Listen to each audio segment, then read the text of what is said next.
How is it going, everyone? We've got some Code Vein 2 updates to take you guys through ahead of the game's official release, January the 30th. Now, it will be available early access, quote-unquote early access, if you do buy the Deluxe Edition or the Ultimate Edition. I do want to note that our friends over at Green Man Gaming, if you do want the game on PC, you don't have to pay the $70 price tag. You can get a Steam code 15% off for $59.49. The Deluxe Edition, 15% off for $76.49. And the Ultimate Edition is 15% off for $85. I'll go over all of the editions at the end of this video.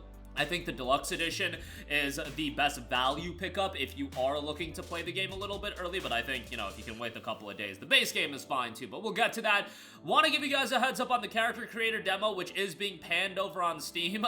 We'll talk about that, and also they've got a new character trailer.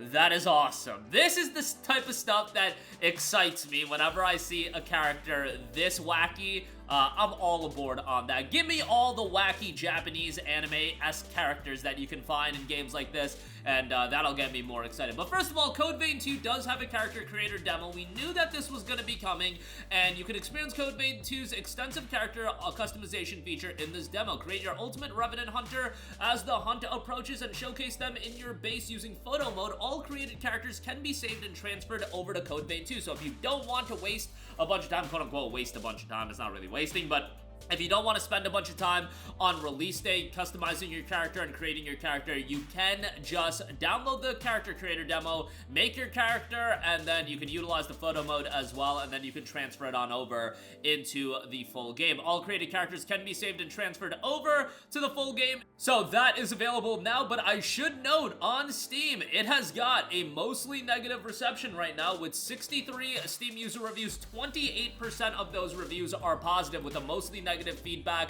Let's read some of the reviews so you guys know why this is the case.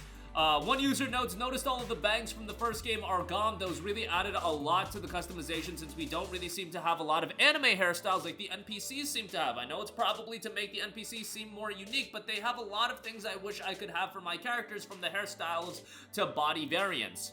Awful facial customization. You have only 2 passable female faces and 7 butt ugly ones. No nose, lips, or cheekbone, jawline editing of any kind. Coloring eyelashes make them look awful, as the baseline will always remain the default black color. Accessory placement options like visible sliders or numerical values. So that's unfortunate. There's also talk about the fan service being noted down. Downgraded character creator and outfits compared to the first game, and we all know the reasons, let's be honest.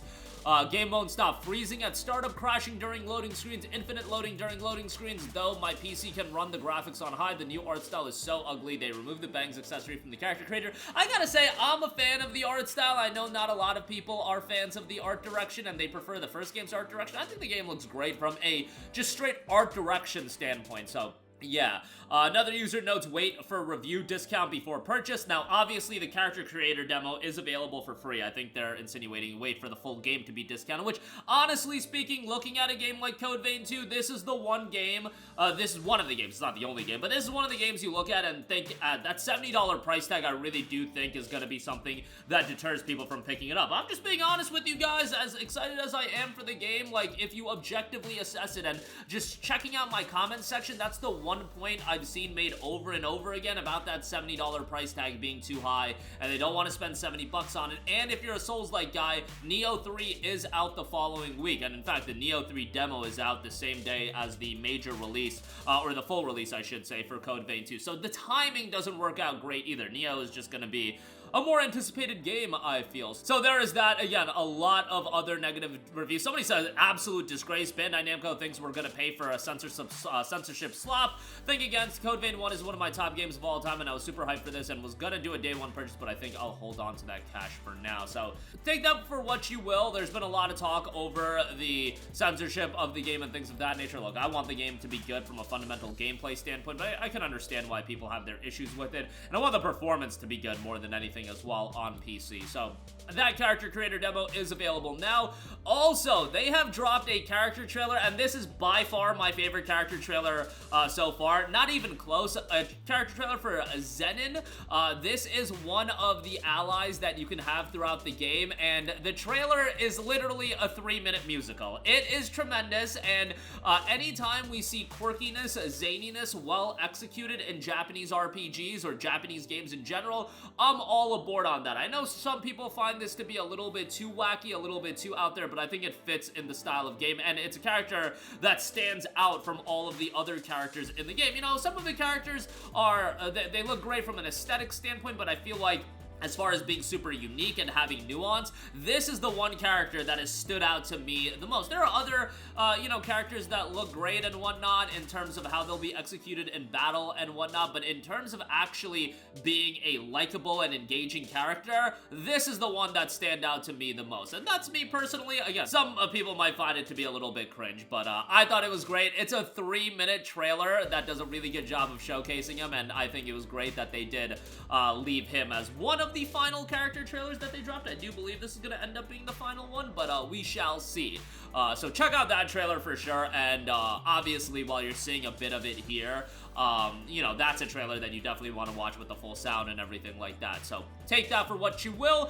And then finally, I do want to note, as the game is coming out on January the 30th, a couple notes. If you're wondering what edition of the game to buy, I would go with the deluxe edition. If you want to play the game a little bit earlier, the deluxe edition will give you the expansion DLC. So that is, outside of the early access, the big drawing card of this. The deluxe edition features the main game bundled together with 2 DLCs, the custom outfit pack, and the expansion DLC Mask of Idris. Experience a tale separate from the main story, which unfolds in the Temporal Rift with new partners at your side. That is scheduled for release in 2026. The DLC content that is baked into these deluxe editions with Bandai Namco titles is not something that has the best track record. Let's put that clear out there. Digimon Story Time Stranger, the DLC has been fairly mediocre by its overall reception, so I don't know how good Mask of Idris is going to be, but if you want to get the early access and the DLC, that's the best route to go. The Ultimate Edition, on the other hand, you will get some other cosmetic items, digital mini art book, and soundtrack. Look, that's nothing to really write home about. I would save the little bit of cash and get the deluxe edition if you do want the DLC and early access. Otherwise, if you're okay with waiting, standard edition is a fine pickup as well. But $70, I know, is just going to push a lot of people away. Nonetheless, again, it is discounted over at Green Man Gaming. Link in the description box below on that. That's going to do it for me. Let me know your anticipation and excitement level on Code Vein 2. Unfortunate reception for the character creator demo, but yeah, if you do want to make your character, that is live for free right now. You got the Zenon character trailer as well. I think that was the best character trailer thus far, and yeah, if you do want to pick up the game cheaper, greenmangaming.com, we do get an affiliate kickback, which is much appreciated. That's going to do it for me. Let me know all of your thoughts in the comment section down below. Sound off there. Thank you for watching, and goodbye. Hey guys, we hope you enjoyed the video, and if you did, make sure to hit the subscribe button, and if you're already subscribed, do us a favor and hit the bell icon. This way you'll be notified whenever we post a new video. That's the best way to keep up with all of our uploads, and we usually try to upload 2 videos a day. And with the bell icon hit, you'll be notified whenever we do upload a video. As always, thanks for watching.